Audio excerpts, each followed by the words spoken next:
Hello students, मेरा नाम है वरुण जाखड़ और मैं पिछले 6 साल से इंग्लिश पढ़ा रहा हूँ रुड़की शहर में। अभी हाल फिलहाल जहाँ पे पढ़ाता हूँ उस इंस्टीट्यूट का नाम है स्टडी जोन। और आज से हम शुरुआत कर रहे हैं अपनी पहली वीडियो यूट्यूब पर डालने की। पहली बात तो ये कि सबसे बड़ी प्रॉब्लम स्टूडेंट्स के साथ यही होती है कि हमें जितने भी कोर्स प्रोवाइड किए जाते हैं ऑनलाइन, उनका ना कोई कॉस्ट होता है। तो पहली चीज़ तो ये कि हमारे जितने भी आपको वीडियोस होंगे वो सारे फ्री मिलेंगे, उनका आपको एक भी रुपया नहीं देना पड़ेगा या ये कह दिया जाए कि हम आपसे पैसे लेंगे, कुछ नहीं होगा ऐसा। बेसिकली हमारा जो मेन मोटिव है वो ये है कि हम आप तक क्वालिटी पहुंचा सकें, क्योंकि यूट्यूब पे मैं भी देखता हूँ, आप भी देख चुके होंगे, वोकैबुलरी के नाम पे हमें कुछ नहीं मिलता और ग्रामर में भी रूल्स दे दिए जाते हैं। देखिए, ग्रामर में रूल्स नहीं होते, सारा कंसेप्ट का खेल है और इसी तरीके से वोकैब भी होता है। सो बिना देरी किए शुरू करते हैं। जो हम सेशन शुरू करने वाले हैं वो वोकैबुलरी में पहले 1 वर्ड्स का आएगा, फिर हम सिनोनिम एंटोनिम्स करेंगे, फिर जितना भी नॉन ग्रामेटिकल पार्ट है वो आपका मैं इसमें कवर कराऊंगा। हर दिन एक वीडियो डालता रहूँगा, भले ही पूरे साल भर में डालनी पड़े, 365 दिन डालनी पड़े, बट मैं हर दिन एक आपके लिए वीडियो डालूँगा। शुरुआत में कम शब्दों से करूँगा, 24-25 शब्दों से, फिर धीरे धीरे जब आपको, अगर आप पढ़ते हैं तो आदत पड़ने के बाद वो नंबर बढ़ा दिए जाएंगे। तो देखिए ज़रा इसको, ये जो आपके सामने स्क्रीन रोल हो रही है, इसमें हमने कुछ चीज़ों को ना नई तरीके से करने की कोशिश करी कि जितने भी आपके वर्ड्स हैं उनको आप इमेजेस के थ्रू लर्न करें, क्योंकि हम रट्टा मार लेते हैं बट हम अपनी मेमोरी का यूज़ नहीं कर पा रहे। मेमोरी एक ना आपका CPU होता है, जो आप एक बार देख लेते हो वो आपको बहुत दिनों तक याद रहता है इंस्टेड ऑफ रटा हुआ। सो उसी तरीके से हम इस चीज़ को शुरुआत करने वाले हैं। तो आइए शुरू करते हैं। पहला जो हमारा 1 वर्ड है वो है the part of countries government responsible for its legal system.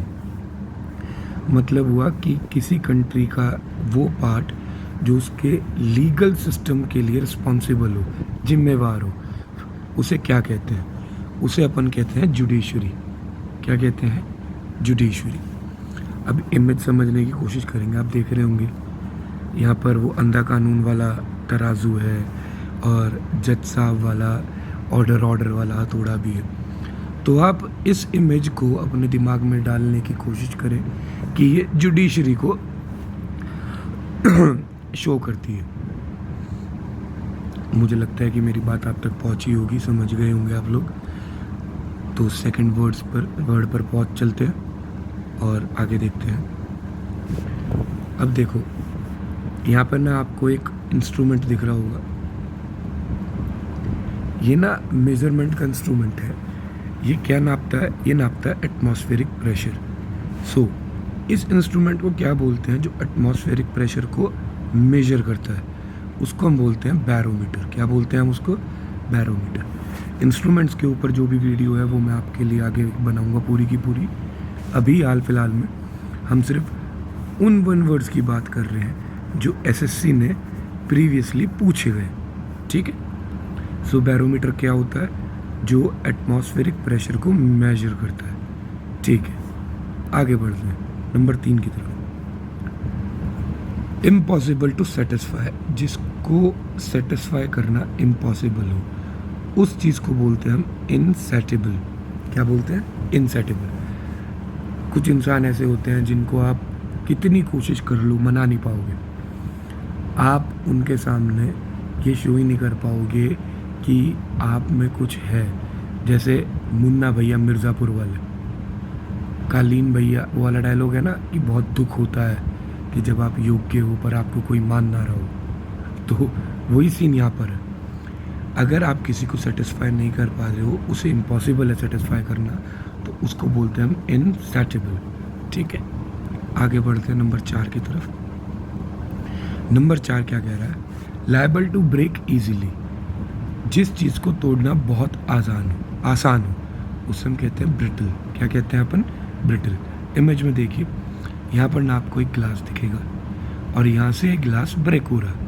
So glass को तोड़ना बहुत आसान है in comparison to iron.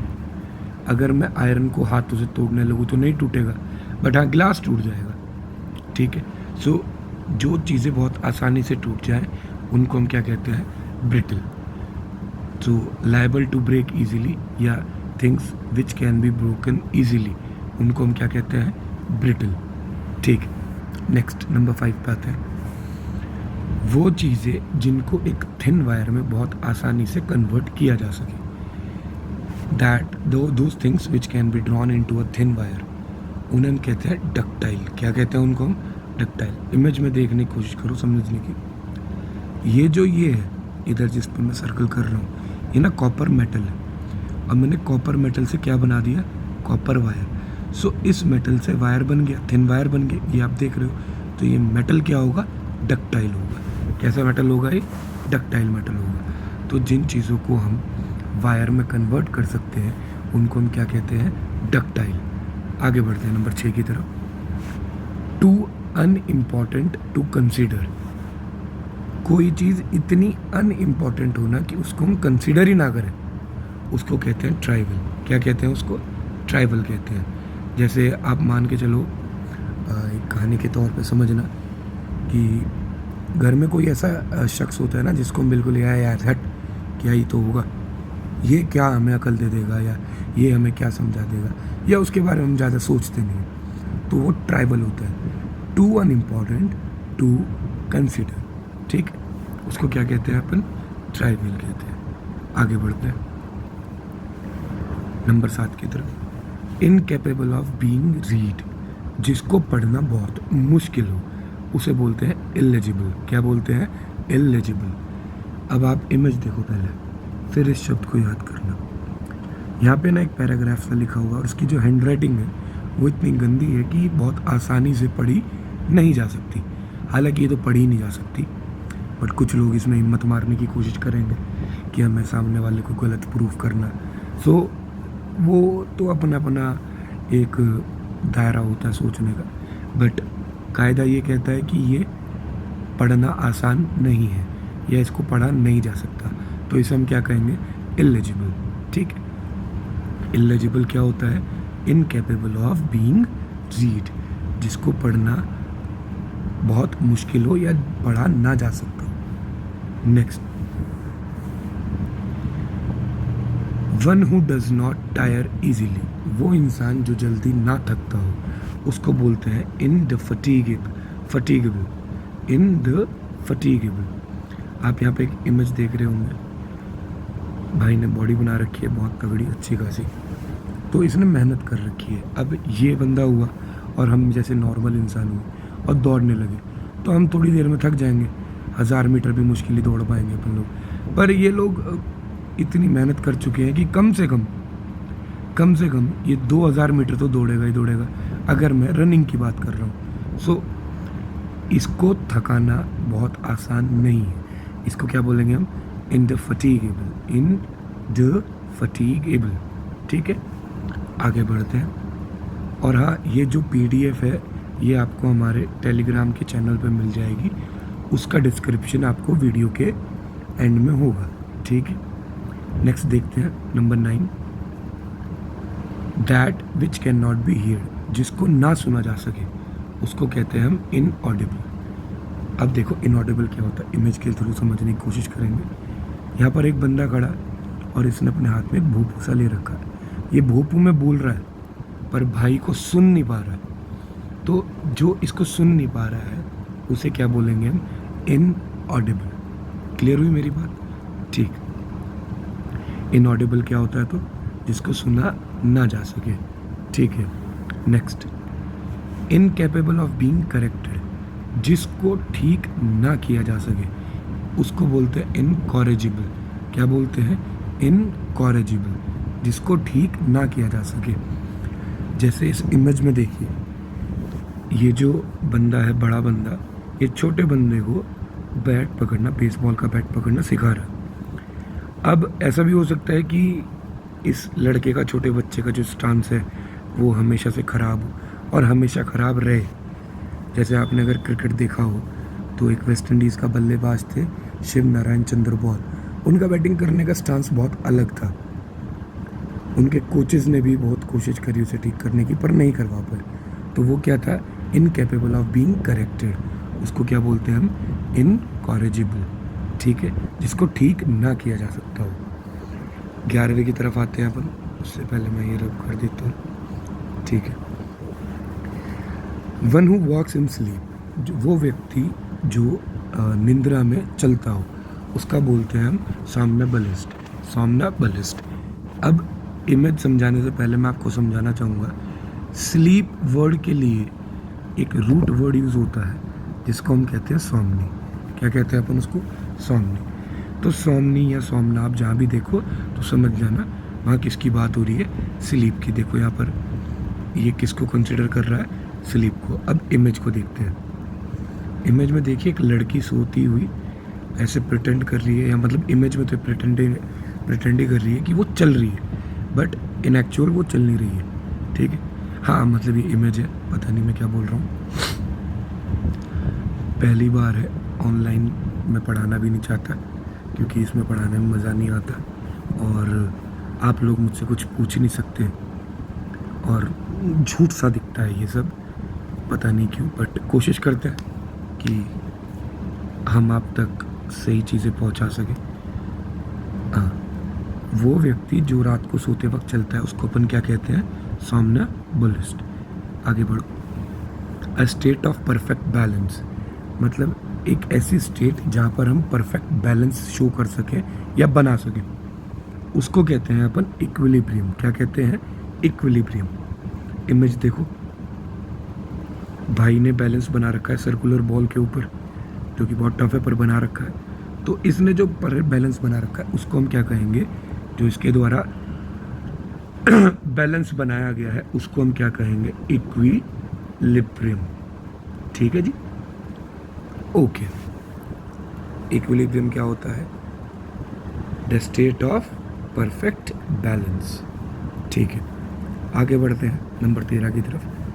The act of looking back on past time, मतलब अपने पास्ट टाइम की तरफ देखना, अपनी कुछ ये होती है ना पुरानी यादें याद करना, उसको बोलते हैं हम रेट्रोस्पेक्शन। रेट्रोस्पेक्शन। अब इमेज में देखते हैं। इस इमेज को मतलब हम लोगों को समझना होगा। यहाँ पे ना आपको एक मिरर दिख रहा होगा, गाड़ी का मिरर है, और इस मिरर में ना जो रोड दिख रही है मिरर के अंदर, ये वाली जो रोड है, ये हम मान लेते हैं कि ये हमारा पास्ट टाइम है, क्योंकि जब हम मिरर में देखते हैं तो पीछे की चीज़ें दिखती हैं। तो पीछे की चीज़ मैंने क्या मान ली कि मेरा पास्ट टाइम है, और यह जहाँ पर मिरर ओरिजिनलिटी में है फिलहाल, ये तो आगे होगा इस रोड से, तो ये हमारा प्रेजेंट टाइम है। शायद मेरी बात आप लोग समझ पा रहे हो। तो प्रेजेंट टाइम में खड़े होके मैं क्या देख पा रहा हूँ? एक पास्ट टाइम को। तो इसको हम बोलते हैं रेट्रोस्पेक्शन। रेट्रोस्पेक्शन क्या होता है? The act of looking back on past time. ठीक है जी, नंबर 14 की तरफ चलते हैं। सॉरी, यहाँ पे नंबरिंग की प्रॉब्लम हो गई है मुझसे। ठीक है, ये जगह आप जानते होंगे, इसको बाग कह देते हैं हिंदी में। The place where fruit trees are grown, जहाँ पर फलों के पेड़ लगाए जाते हो उसे ऑर्चर्ड बोलते हैं। क्या बोलते हैं? ऑर्चर्ड। आप देख भी रहे होंगे इस इमेज में, ज़्यादा समझाने की भी ज़रूरत नहीं है। यहाँ पर एप्पल का पेड़ है और ऐसे ही यहाँ पर बहुत सारे पेड़ हैं जो फ्रूट्स के हैं, तो इसे अपन क्या बोलते हैं? ऑर्चर्ड। ठीक है जी, आगे बढ़ते हैं। ऑर्चर्ड क्या होता है? जहाँ पर वो पेड़ लगाए जाते हैं जिन पर फ्रूट्स आते हैं। नेक्स्ट देखते हैं, the place of storing guns and military equipments. उसको हम बोलते हैं आर्सेनल। क्या बोलते हैं? आर्सेनल। आर्सेनल क्या होता है? जहाँ पर हम बंदूकें या मिलिट्री के जो इक्विपमेंट्स होते हैं उनको स्टोर करते हैं। इमेज में देख सकते हो आप, इमेज में देख सकते हो आप कि यहाँ पर बहुत सारी गन्स रखी हुई हैं, स्टोर्ड गन्स हैं ये। यहाँ पे आपके छोटे से ड्रोन्स रखे हुए हैं, एक लैपटॉप सा रखा हुआ है जिस पे जीपीएस वीपीएस लोकेशन लेते हैं, मूवीज़ में दिखाते हैं ना वैसे लैपटॉप होता है। तो ये आर्सेनल का है, ये एक क्या है? आर्सेनल है। आर्सेनल क्या होगा? वो जगह जहाँ पर गन्स या मिलिट्री के इक्विपमेंट्स रखे जाते हैं। ठीक है, नेक्स्ट देखो, a fictitious name used by an author. Pseudonym, उसको कहते हैं हम सूडोनिम। सूडोनिम क्या होता है? एक फिक्शियस नेम किसी ऑथर के द्वारा यूज़ करने किया, ऑथर के द्वारा जो यूज़ किया जाता है। मतलब मान लो इसको ऐसे समझते हैं, जैसे किसी की स्टोरी है, सच्ची घटना है, बट जैसे आप वो देखते होंगे सावधान इंडिया। सावधान इंडिया में कैरेक्टर्स के नाम चेंज कर दिए जाते हैं। मान लो ओरिजिनल नाम उसका श्याम था, तो वो लोग उसका नाम रोहन कर देंगे। तो जो ये रोहन नाम है, जो ये फिक्शियस नेम है, जो ये सोचा गया नाम है, उसको हम क्या कहते हैं? सूडोनिम। क्या कहते हैं भाई हम उसको? सूडोनिम। सूडोनिम क्या होंगे? A fiction name use by an author. ठीक है, आगे बढ़ते हैं। Sole rights to make and sell some invention. Patent, ये शब्द आपने सुना होगा कि आप अपनी चीज़ों को पेटेंट करवा लो, अपना नाम पेटेंट करवा लो। पेटेंट का मतलब होता है आपका उस चीज़ पर अधिकार होना, और वो अधिकार आप एक गवर्नमेंट की तरफ से ले। ठीक है, कचहरी वचहरी में जाके पेटेंट का काम किया जाता है और वो आपके राइट होते हैं। तो यहाँ पे भी देख रहे होंगे आप, यहाँ पे मैंने एक इमेज डाली है, उसके बीच में लिखा है पेटेंटेड, ऑल राइट रिजर्व्ड। ठीक है, तो जितने भी इसके, जैसे हमारा स्टडी जोन नाम का कोचिंग इंस्टीट्यूट है, तो ये जब पेटेंट हो जाएगा या पेटेंट हो चुका हो, मुझे नहीं पता। ठीक है, सो पेटेंट होने के बाद ये नाम कोई और नहीं रख सकता। अगर रखेगा तो उसे हमसे बात करनी पड़ेगी, या अगर ये किसी का नाम होगा तो हम इस नाम को नहीं रख सकते, हमको इसमें कुछ चेंजेस करने पड़ेंगे। ठीक है जी, ओके। सो पेटेंट क्या होता है? सोलो राइट टू मेक और सेल सम इन्वेंशन। ठीक है, ओके, आगे बढ़ते हैं। Next given, one who helps a person in need. वो व्यक्ति जो आदमी मुसीबत में है या नीड में है, उसकी मदद कर दे, उसको हम बोलते हैं समैरिटियन। समैरिटियन कौन होते हैं? जो लोग क्या करते हैं? मदद करते हैं उन लोगों की जो ज़रूरत में होते हैं। ठीक है, जैसे कि यहाँ पे आप देख सकते हो, ये आदमी इंजर्ड पड़ा है।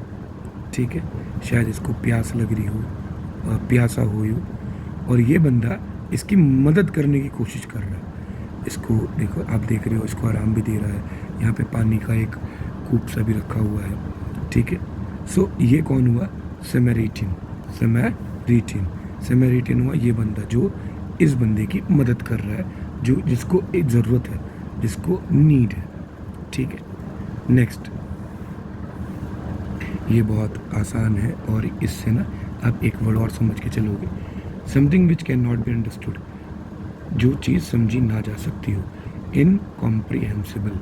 ठीक है, आप पेपर में देखते होंगे पैसेज आते हैं, उनके ऊपर लिखा रहता है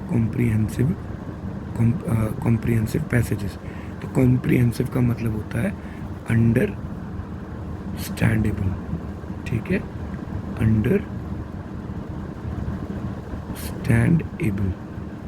ठीक है, कॉम्प्रिहेंसिव का मतलब होता है, तो जो अंडरस्टैंड नहीं की जा सकती होगी चीज़, उसको हम क्या कहेंगे? इनकॉम्प्रिहेंसिबल। अब देख भी रहे होगे, ये बंदा कोई चीज़ समझ नहीं पा रहा है तो उसका दिमाग फटा जा रहा है। ठीक है, तो ये कौन सी चीज़ हो गई? इनकॉम्प्रिहेंसिबल। ठीक है, इनकॉम्प्रिहेंसिबल कौन सी चीज़ें होती हैं? जिनको समझना बहुत ही मुश्किल हो या कठिन हो, या ना ही जिनको समझा ही ना जा सकता हो। आगे देखो, something which is fit to be eaten. वो चीज़ जो खाने योग्य हो, एडिबल कहते हैं इसको। क्या कहते हैं? एडिबल कहते हैं। इमेज में देखिए, यहाँ पे फ्रूट्स हैं, यहाँ पे फ्रूट्स और चॉकलेट्स हैं, हाइजीनिक हैं, अच्छी चीज़ें हैं। तो जो अच्छी चीज़ें होती हैं, जो खाने योग्य होती हैं, उनको हम क्या कहते हैं? एडिबल। एडिबल कौन सी चीज़ होंगी? Which are fit to be eaten. ठीक है। नेक्स्ट, आप इस इमेज से तो समझ ही गए होंगे मैं किसकी बात करने की कोशिश करूँगा। शहीद की बात करने की कोशिश करूँगा। One who embraces voluntary death for the sake of one's country. अपने देश के लिए अपनी जान को जो न्यौछावर कर देता है, उसको हम क्या कहते हैं? शहीद। अंग्रेजी में शहीद को मार्टियर कहते हैं। क्या कहते हैं? मार्टियर। मार्टियर कौन होता है? हिंदी में शहीद। आप इस इमेज में देख सकते हो। ठीक है, आगे बढ़ते हैं। One who is indifferent to art and culture. Philistine बोलते हैं, फिलिस्तीन भी बोल देते हैं। अब देखो, इसको समझना बहुत इंपॉर्टेंट है। ये क्या वर्ड है? सॉरी, फिलिस्तीन क्या होता है? फिलिस्तीन एक जगह का भी नाम है। ठीक है, आपने सुना होगा इजराइल। अब फिलिस्तीन एक ऐसे व्यक्ति को बोलते हैं जिसको बहुत कम नॉलेज होती है, जिसको ज्ञान कम होता है किसी भी चीज़ का, आर्ट एंड कल्चर का या साइंस टेक्नोलॉजी, किसी भी चीज़ का। आप इसको ऐसे ले सकते हो, आपका एक ग्रुप है 4 बंदों का, उसमें ना एक बेवकूफ़ लड़का बैठा है जिसको नहीं पता है यहाँ पे जो बातें चल रही हैं वो किस मामले में है। बेवकूफ़ इन द सेंस शायद किसी को बुरा लग जाए, मतलब वो जानता ही नहीं उस चीज़ के बारे में, तो उस बंदे को हम क्या कहेंगे? फिलिस्तीन। अननोइंग आप समझ भी सकते हैं, जो ना जानता हो किसी बात को। ठीक है, नेक्स्ट देखते हैं। अ trade that is prohibited by law. वो ट्रेड जो किसी कानून के द्वारा प्रोहिबिटेड हो, मतलब मना कर दिया गया हो उस बिजनेस को करने के लिए, उसे बोलते हैं इलिसिट। क्या बोलते हैं उसको? इलिसिट। जैसे ड्रग्स जो है वो इलिसिट होते हैं, उन पे सरकार ने बैन लगाया हुआ है कि हम भाई इनका काम नहीं करेंगे। ऐसे ही अभी सरकार ने चाइना की जो ऐप्स थी कुछ, उनको बैन कर दिया है। तो ये भी एक, अगर इनको हम चला रहे हैं, जैसे कुछ लोग पबजी चला रहे हैं VPN से, तो वो इलिसिट काम कर रहे हैं क्योंकि वो प्रोहिबिटेड है। और जिस दिन पकड़े जाएंगे उस दिन तुम्हें पता ही है क्या होना है। गवर्नमेंट वैसे भी नहीं आजकल छोड़ रही किसी को। ठीक, नेक्स्ट, ये आज का लास्ट वर्ड है। और लास्ट वर्ड बताने से पहले मैं आपको एक बात कहना चाहूँगा कि अगर आपको मेरी ये कोशिश सही लगे और आप समझ पा रहे हो, तो मैं धीरे धीरे करके ना ये वर्ड्स पढ़ाने शुरू करूँगा। आज 24 वर्ड हैं, कल ये 30 होंगे, 50 होंगे, इस तरीके से। सो कमेंट्स में ना आप अपना रिव्यू ज़रूर देना। और मैं आपसे ये नहीं कहूँगा कि आप सब्सक्राइब करो, लाइक करो, शेयर करो, ये पूरा यूट्यूब करता है। ठीक है, थोड़ा हट के करते हैं, काम करते हैं, अच्छा करते हैं, भला करने की कोशिश करते हैं। ठीक है, हाँ ठीक है। अब लास्ट वर्ड देखते हैं, हमारा लास्ट क्या है? To give up the throne समझते हैं आप? सिंहासन। अपना कारोबार भी कहते हैं इसको। मतलब जो व्यक्ति या वो प्रोसेस जिसमें कोई अपना कारोबार या अपना सिंहासन या अपना थ्रोन छोड़ दे, तो उसको हम प्रोसेस को क्या कहते हैं? एब्डिकेट। यहाँ पे आप देख रहे हैं एक सिंहासन है, उस पर क्राउन पड़ा हुआ है राजा साहब का, और ये भैया ये शो कर रहा है कि मैं इसे छोड़ के जा रहा हूँ। तो इसने जो प्रोसेस की वो एब्डिकेट कहलाएगी। क्या कहलाएगी? एब्डिकेट। सो मुझे लगता है कि आपको ये चीज़ें समझ में आई होंगी। नहीं समझ में आएंगी तो कमेंट बॉक्स में बताना। अगर मैं तेज़ बोल रहा हूँ तो बताना, अगर मैं हल्का बोल रहा हूँ तो बताना, और मैं क्या क्या बदलाव कर सकता हूँ ये भी आप मुझे बता सकते हैं। कमेंट कीजिए, देखिए वीडियो को, सीखिए इससे, और धन्यवाद। कोशिश करते रहेंगे, हिम्मत करते रहेंगे। डेली एक वीडियो मैं आपके लिए डालता रहूँगा। आज के लिए इतना ही, बाकी कहानी कल। धन्यवाद।